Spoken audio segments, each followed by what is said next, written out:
Hello everyone, I finally finished a new project, so I'm here to talk about it. And while I started filming this video portion, I was in New York City visiting, so I was like, might as well film it in Manhattan while I'm here. So that's why you see this beautiful background. So how it started is that I had an idea to replace one of the frames in my place. Basically, when people come over, they come and see the frame, they're like, family, the heart of the home? And I'm like, yeah, family, the heart of the home. It's one of the decorations that our landlord left there when we moved in, and we haven't really taken it down. So I was thinking, like, why not replace it? So I made a design to replace that frame. That was 11 months ago in October 2023, and it's now June of 2024. I was on Etsy one day and I found this one item that really inspired me. I was looking into laser cut things, and this is because I really want to get into laser cutting, which I still have not done. It is on my long list of things I want to get into, but I was looking at designs that use laser cut, and I was like, wait, this one's really cool. What if I kind of like do something just like that? So I really liked how it had a gearbox and a bunch of gears inside of it. Another inspiration that I took out of, they had this mandala art piece, and they use LEDs and a lot of geometric patterns. I wanted to incorporate those as well. And so using these two kind of like Etsy listings, I really got my inspiration for this project. I wanted to keep the window of the gearbox a gear shape, just like I had seen in the first Etsy listing that I was following. From there, I was trying to figure out the vibe I was going for, which was really hard. I went from like steampunk to mandalas to magic circles to gear tattoos to Gaslamp fantasy to Celtic, arcane, alchemy, summoning circles. Like, it was a whole trip that I was going on Google. And my final project ended up being a mix of like Celtic designs, magic circle designs, steampunk, and whatever Zelda is based on, which I think is something ancient, but I'm not really sure. I think the closest thing I would say is Aztec, but Zelda, specifically Tears of the Kingdom. So I also saw some other cool projects that had aspects that I liked, so I kind of took those and incorporated those into my design. I stumbled across someone's personal blog where they combine a lot of Celtic designs and make them into tattoo designs, and their blog is called Tattooed and Doodles. And shout out to just being a huge inspiration. Actually, one of the gear models that I made is literally just translating one of their tattoo designs into a 3D model. I emailed them, and I don't think they're active, but I told them that I had translated one of their models or one of their designs into a model if they're interested in like having that model. But I don't think they're active, but either way, I think their designs are super cool. And I think they would be a really cool person. And another one of their designs that also kind of translated into a 3D model, that's the Ouroboros, I hope I pronounced that correctly, dragon gear. And I kind of added my own modification to it, but that design was also like, whoa, that is super cool. I also want to make a gear of that. So in general, a lot of my ideas are from combining other people's projects or like doodles and stuff into my own. I incorporate a little bit of stuff that I personally want to add, and I think that's how a lot of creative process works. So I really appreciate people who put stuff out into the public, and I try to contribute that back to the internet too, because I want to continue that cycle. I first started with the Celtic gear that was based on the blogspot that I was inspired from, and then I also started making some of the more simpler gears, and this is in October. And then I went to Maker Faire. And at Maker Faire, it was my first time there. Some of my friends recommended I go to check out what's there. It's really cool. There are a lot of cool projects. I saw this massive gear clock, and I was inspired. I was like, man, I want to be him someday in the future. And I discovered what the inside of watches look like. There was someone who just had a bunch of small, like broken pieces of inside watch boxes. And I almost pivoted to just making something that's closer to a watch box. But maybe that's a future project, but I ended up sticking with the gearbox that I have right now. And this whole experience just really cemented the fact that I really like gears. I think they're really cute. I made the Ouroboros dragon gear after this, and a lot of time went into just making the design itself. No one has ever combined magic circles and gears together, so I had to spend a lot of time to figure out a design that I actually wanted. I struggled a lot with this one, putting like letters on it. I didn't want to make my own language. I found out that there's a language called Runic. It's like a Unicode language, but it's not supported by Fusion, unfortunately. So I ended up using Hebrew. So I'm really sorry to anybody who actually speaks Hebrew. I probably like super dishonored your language, but it was the closest thing to what I had wanted. So I made some test pieces that were thin, but also to retain as much detail as possible. And that was how I could figure out like how thick I could make anything or how thin I could make them.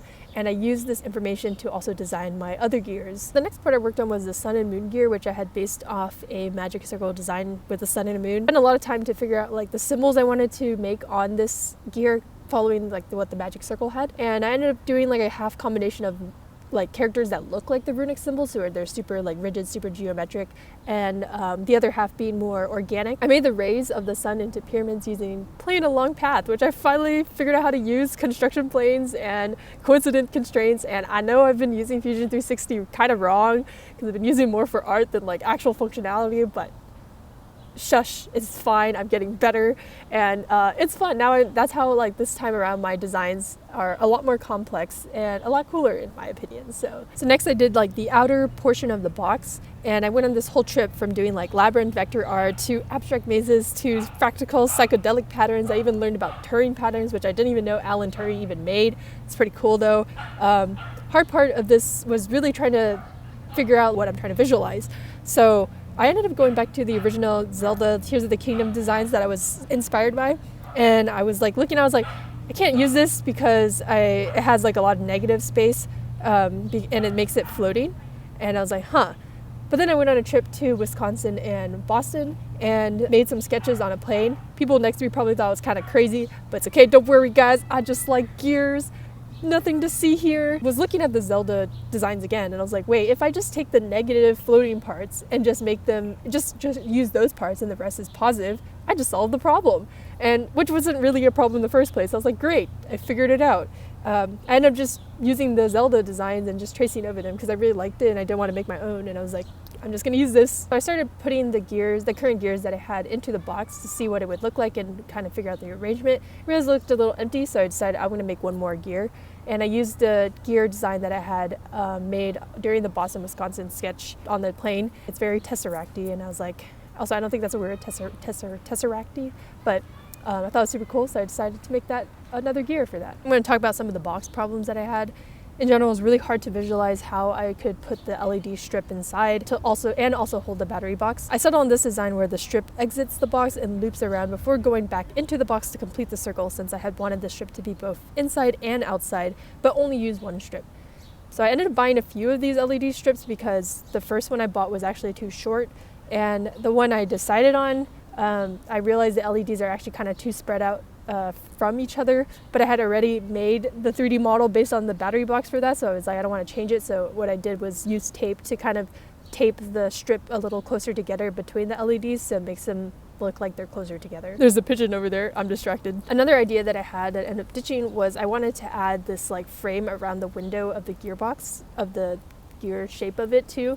I thought it'd be really interesting and really cool, but I ended up not doing it because it was too complex and I think it would have been too distracting for the entire design. And then lastly, I made one more quick gear because I thought there was still more space that could be used inside the gearbox. It's a very simple triangle gear. I sketched it out, and then I had went to one of my local like makerspace areas in SF, and then I ended up modeling the entire triangle gear while I was there. And that one, since it was pretty simple, it was like very easy to do. I made a goal to finish this project by Open Sauce 2024, which was on June 15th of 2024. And for those who don't know what that is, it is a relatively new conference made by William Osmond for makers. And it's my first time attending, so it was super cool to see all the projects on display. Here's some of the pics and clips of me just going to Open Sauce.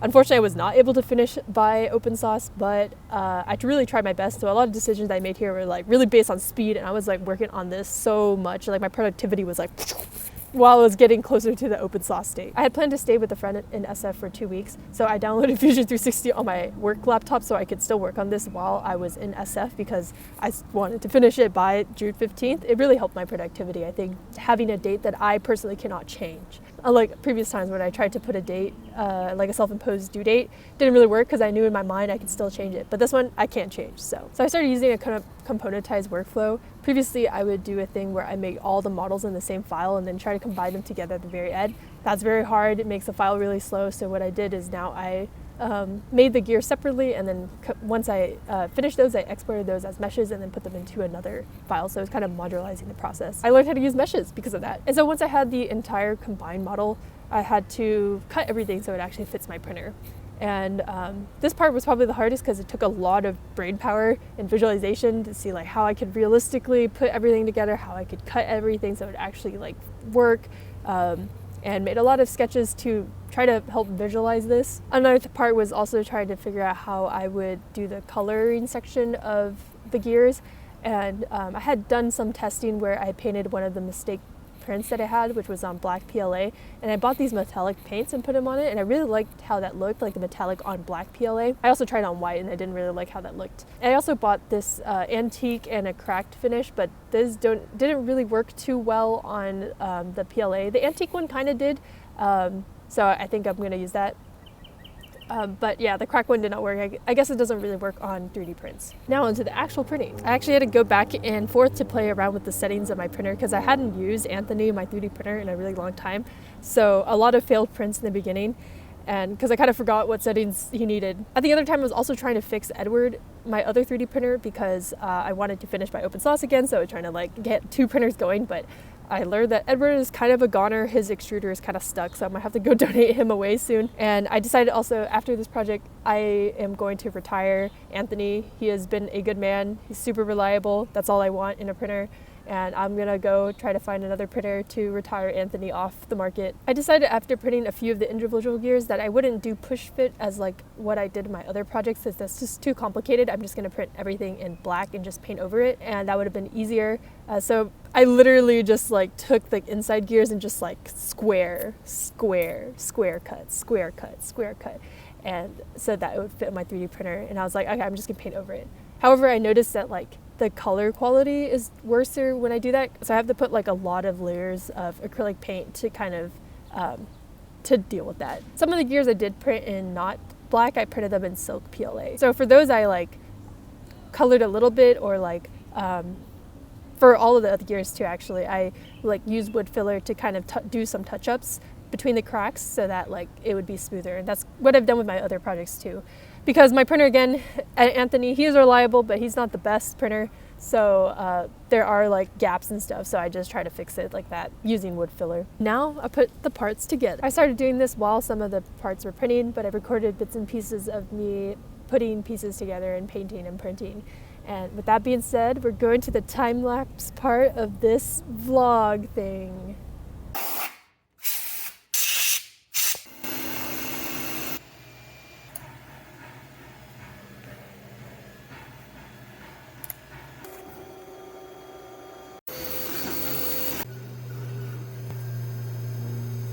I made a little hat for him so that he doesn't get dust, since I moved him to the garage so that it wouldn't bother roommates as well as annoy me while I'm working. Now Anthony has a hat and he's cool. Look at you. You have the coolest of fashions.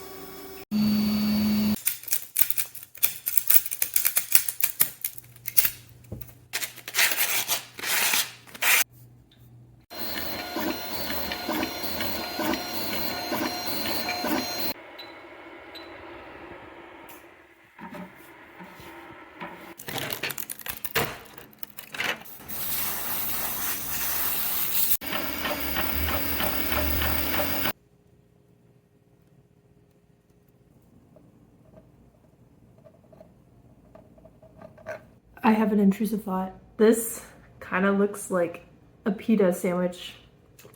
Nom.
Something I just realized is that I didn't think about how I was gonna hang this thing until I just glued this part together, and now I'm like, fuck.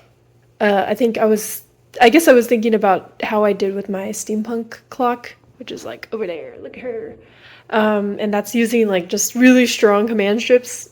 Take a look at the original thing I was trying to replace, which is this frame.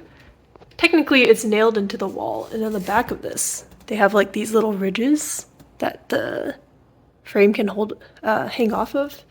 So that's also an option.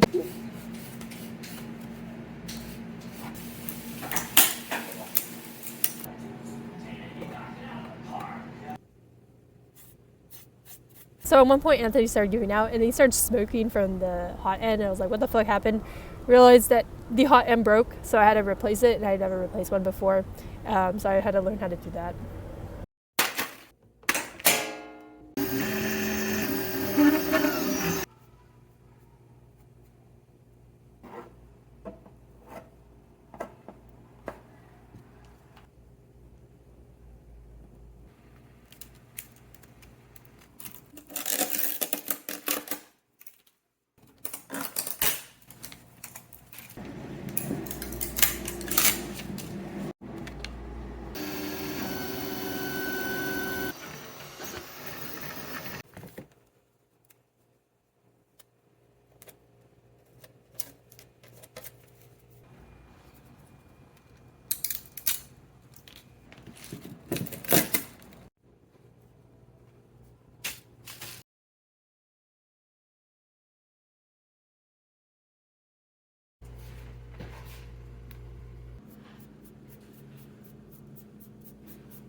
Also, I made a really big oversight, and I forgot to cut out the part of the box where the gear intersects with the battery box, so it wouldn't actually, like, it'd be that it was supposed to be negative space in the first place.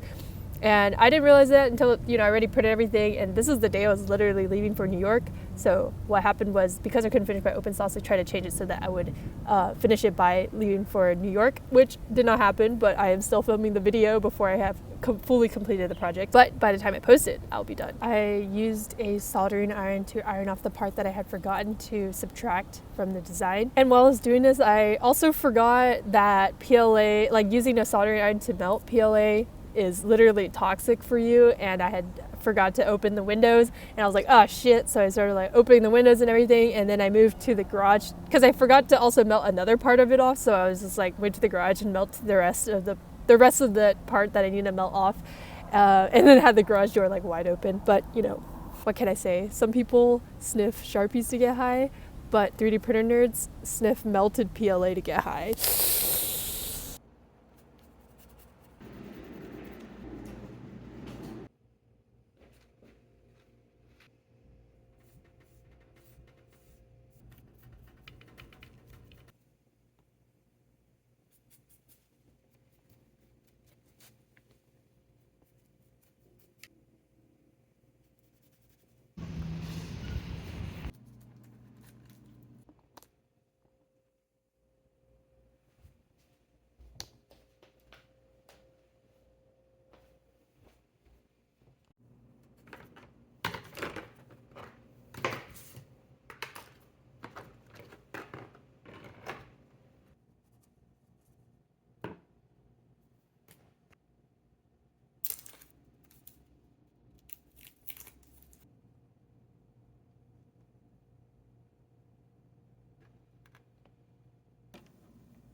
Hello, welcome to Domino's. Let me get your pizza. Here's your pizza. It was a bad joke. I don't know.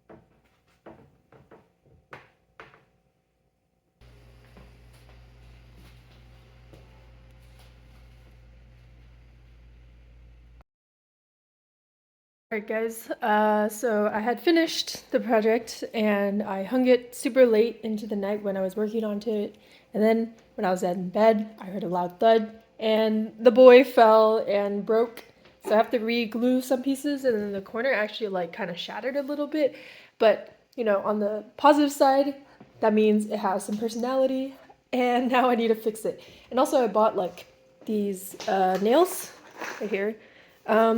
Probably way too much. I don't know why Home Depot does not sell like less. I really don't need a pound of nails, but I guess I have to buy a pound of nails.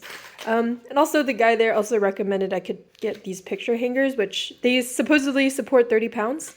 So that should be good. And it doesn't look like that it would hurt or like affect the wall too deeply. So yeah, looks like command strips, they can't support about 4.5 pounds of weight.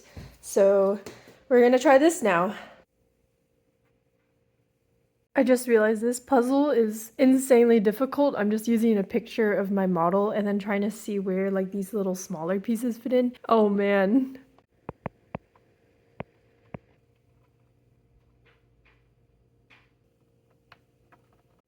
You can barely tell it was broken.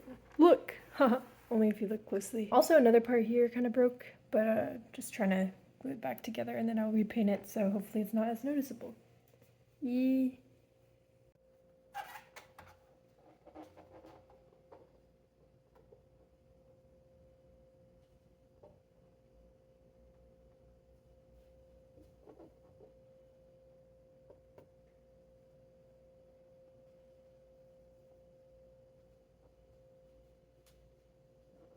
Alright, so the plan is I'm going to,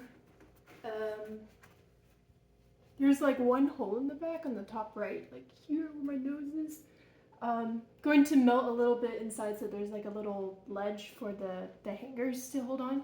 And then on this side, I'm planning right here on where my thumb is, make another hole and then do something similar so that there's two like hangers that will hold like the majority of it. And then on the bottom, I'm gonna just screw 2 nails into the wall and have that like rest on top of it.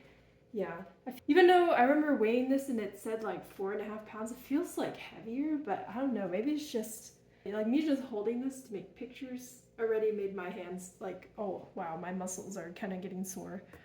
But yeah, that is the plan. It's kind of fun to just the other hand here. Whoa, whoa, look at that, so cool. When I was melting holes to hang the thing up, I melted all the way through it to the end. And then I realized that I didn't have to do that because I could just melt through the first layer and not like the second layer of the print. So now I'm using a skewer stick to try to put wood filler inside that tiny little hole there to try to fix it because it is bothering me. And I think I'm the only person who would ever notice that, but I'm going to fix it. Haha. All right. I melted the holes. As you can see, it's pretty shoddy, but you know, it works, it works. And then on the big square, I just like went inside and melted like inside of it to make like a little ledge.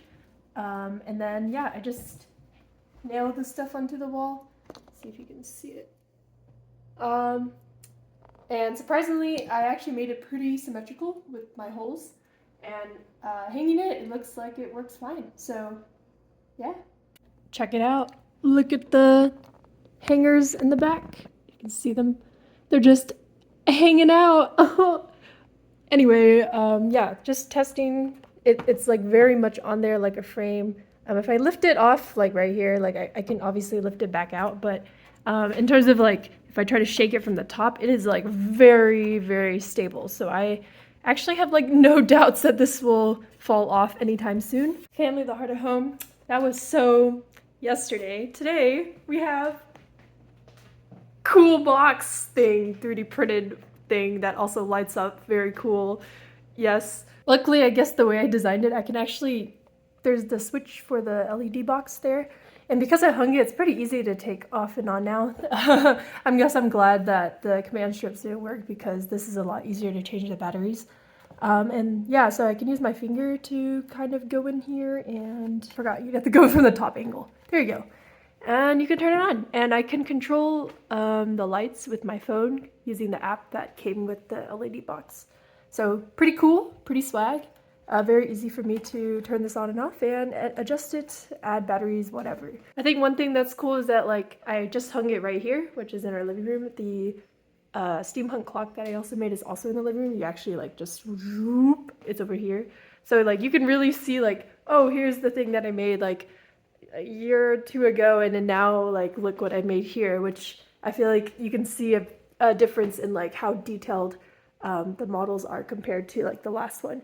And also like with the way I hung it, I feel like the engineering is a lot better, like a little bit more thought out, whereas like the steampunk clock is just command stripped on there. I didn't really think about how I was gonna hang it.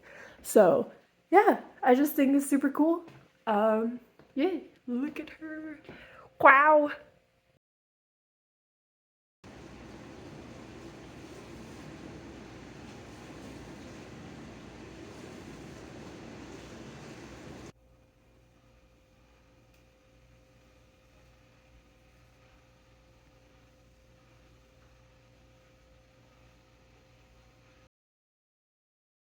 I'm calling this project Mystic Gearbox. It is really hard to come up with a name because there are a lot of different themes going on in this project, but I really like short and straightforward names, so I think that's the best one. So what did I learn from this project? I learned that don't melt PLA without circulation. Don't shortcut taking supports out with a flat blade. I cut myself 3 times. My foresight improved, but it's only 50 out of 100. I love construction planes. I should have upgraded my Cura software ages ago. Componentization is the way to go.